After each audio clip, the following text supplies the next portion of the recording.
নবীজি বলছেন, তোমাদের সামনে, হে আমার সাহাবীরা, তোমাদের সামনে এমন একটা যুগ আসছে, ওই যুগে আমার সুন্নতকে ধরে রাখাটা হাতের মধ্যে আগুন ধরে রাখার মতো।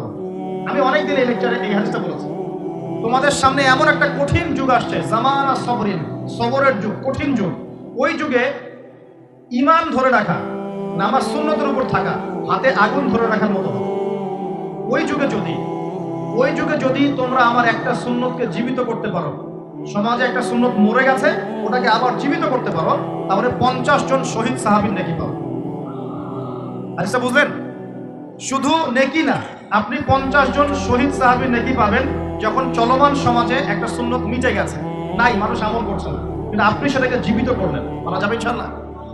একটা দেখাচ্ছি, যেমন সাহাবীদের যুগে মানুষ মসজিদে ঢুকলে কি করতো জানেন? আগে 2 রাকাত নামাজ পড়তো। কি করতো? মসজিদে ঢুকেই ওযু অবস্থায়